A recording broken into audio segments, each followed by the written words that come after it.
Hello, in this lecture we introduce you to a concept of array or a concept of arrays. We are going to study two different arrays of point sources which are isotropic. So these are in both the cases they are isotropic point sources. And we know isotropic point source is the one which radiates power equally in all directions. The reason behind considering array of point sources is to show you the possibility of radiation in a specific direction, whether it is vertical to the axis on which this array is placed or along the same axis on which the antennas or point sources are placed. So we can see here this is the radiation at 90 degree with respect to the axis on which the antennas are placed, and this is along the same axis on which the point sources or antennas. Henceforth I will be referring an antenna as a point source because we have seen in the previous video an antenna, when analyzed from a long distance which is in the far field, it is treated as a point source.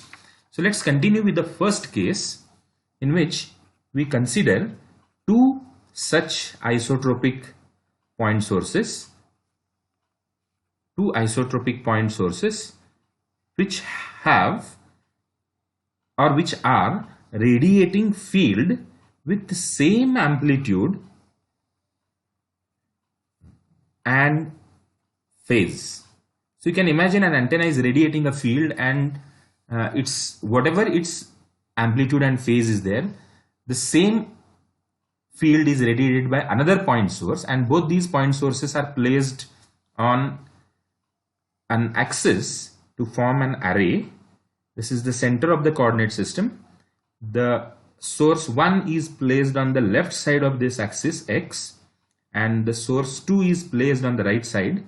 The distance between two sources, source 1 to source 2, is d, so that the distances from the center is d by 2. So the total distance between source 1 and 2 is d, and at a far distance, it's not near to the array of point sources, but at a distant point,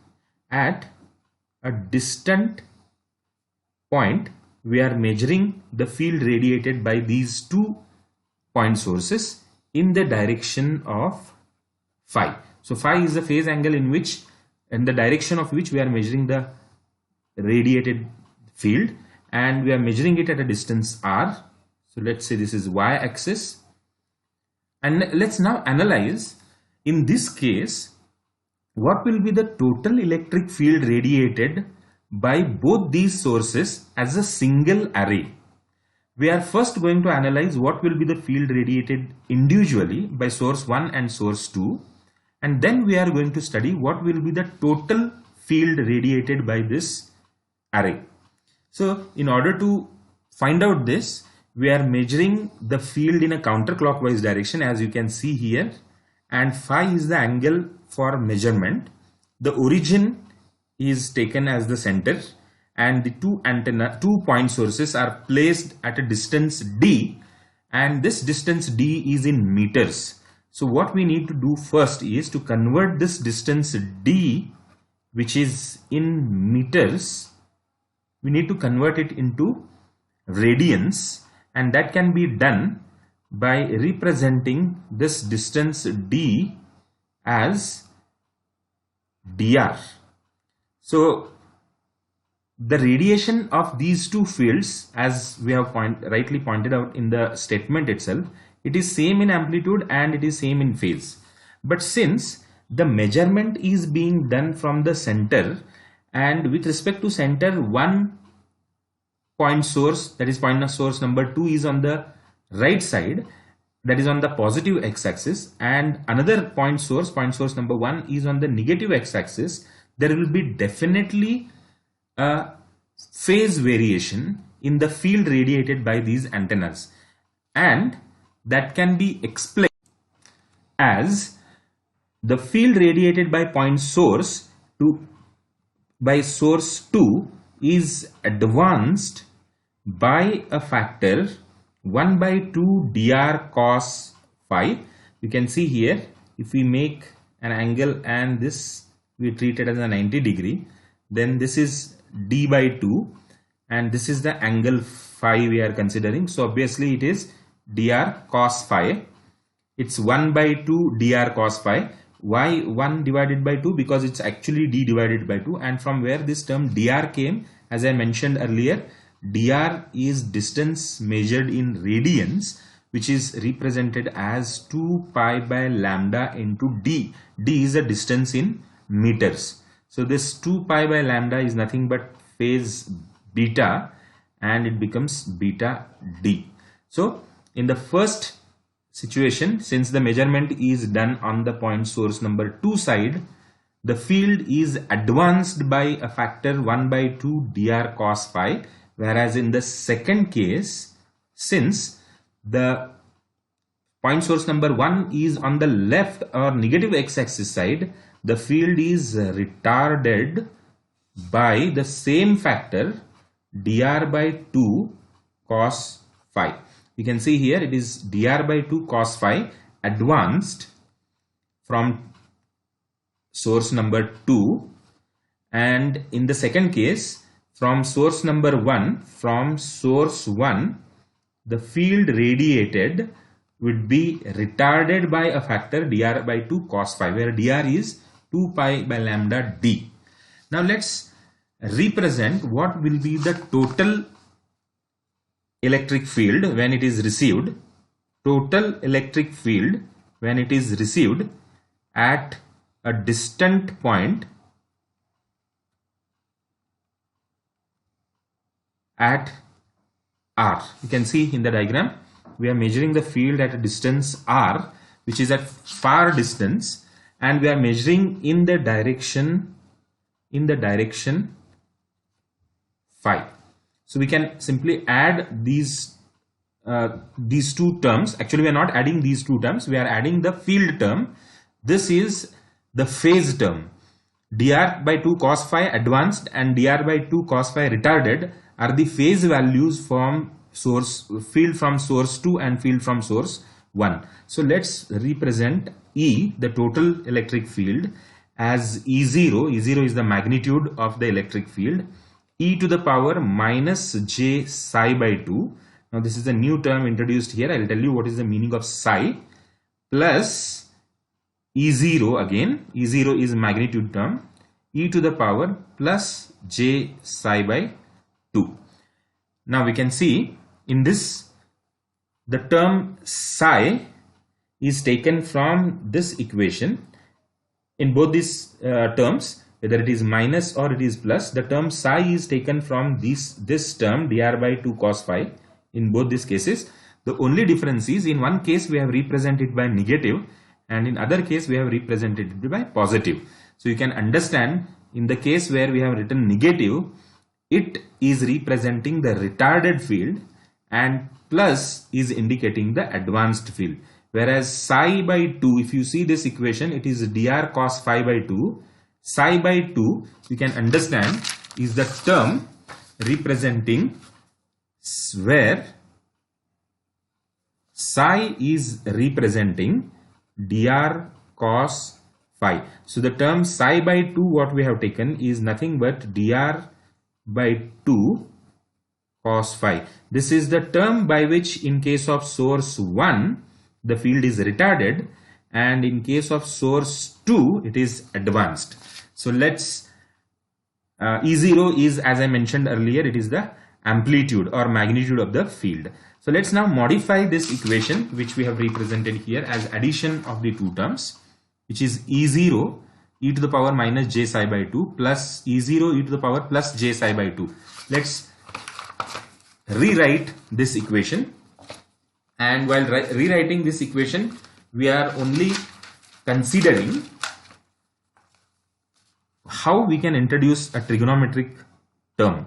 So while rewriting, we take E0 term common, we multiply by 2 and divide the equation by 2. If we take E0 term common outside the outside from both the terms, then in the bracket what remains is e to the power j psi by 2. We write the second term first.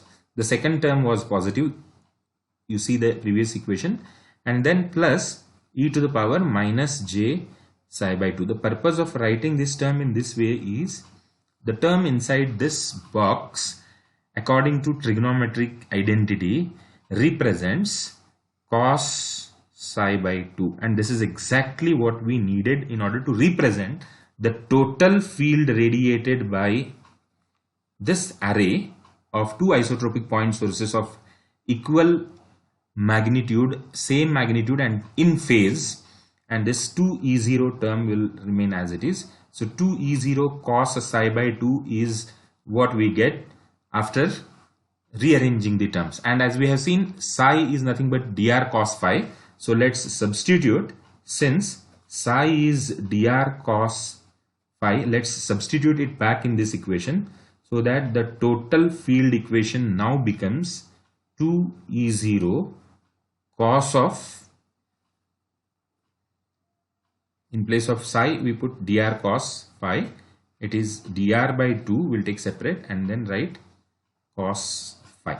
This is our final equation, and we can always normalize this equation by substituting this term, which is the magnitude term, by setting up it to the maximum value. To normalize this, you know, always normalization is done by dividing the electric field equation by its maximum value. So the maximum value possible is 2E0. So let's divide this whole term by 2E0, so that 2E0 cancels, or we can simply represent 2E0 is equal to 1. We have seen that 1 is the maximum value of electric field in case of antennas. So we normalize this term, and then we assume the value of d, the distance in meters between the two point sources, d is equal to lambda by 2. This is the assumption. We can vary the distance by any factor we want. We can treat it as lambda by 4, lambda by 8, lambda, 2 lambda, 3 lambda, different cases we can consider. But for now, we take this value as lambda by 2. This is normalization, so it becomes 1. So if we say d is lambda by 2, then according to this equation, here we have seen the equation for dr, which is nothing but 2 pi by lambda into d. So d is lambda by 2. So what will be dr? We'll see now. If d is lambda by 2, then definitely the term dr by 2 will be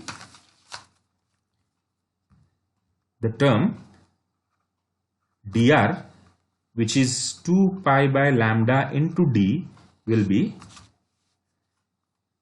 2 pi by lambda into lambda by 2. So this makes lambda cancels, 2 cancels, this makes the term pi. So the term dr is pi. Let's substitute all these terms once again in this equation. 2E0 is 1 and dr is pi. So we get the final equation for the total electric field as cos pi by 2 cos phi. Now we can conduct a simple experimentation here by taking different values or different observations for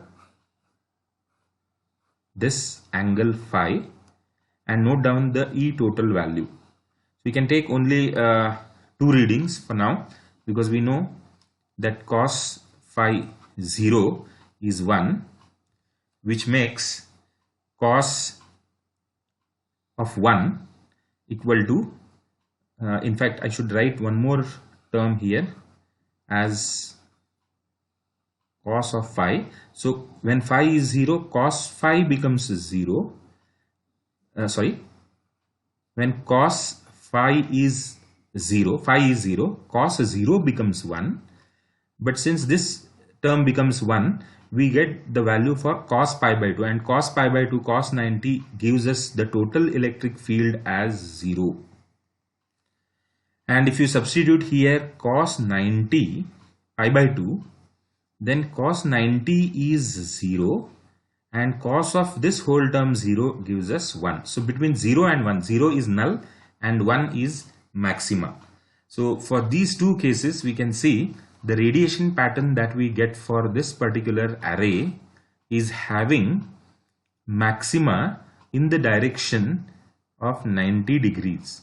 And the same answer we get when we consider 270 degrees. So 90 degrees and 270 degrees we get the same answer, whereas 0 degrees and 180 degrees we get the answer 0. So this is the axis on which we had placed the 2 point sources. Sorry, it is at equal distance, d by 2 and this is d by 2. If you compare this diagram with the previous diagram, you can see we had source 1 here and we had source 2 here, and this is 60 degrees. We can say this is 90 plus 30, 120 degrees. These are the other angles, but the major lobe that we are obtaining is in the direction of 90 degrees, whereas null we are getting in the direction of 0 degrees. So this field pattern for an array of 2 isotropic point sources with equal amplitude and same phase is called as a broadside array. So in the next lecture, we will discuss a very similar derivation where we will be considering an array of 2 isotropic point sources with magnitude same but phase will be opposite. So I hope you can understand in the entire process, when phase is opposite, we are going to get this particular term for total electric field here in this equation. In the total electric field equation, this term we are going to get minus, and e to the power j psi by 2 minus e to the power minus j psi by 2 divided by 2 will become sine, and that will be end fire array. So we will discuss that in the next lecture. Thank you.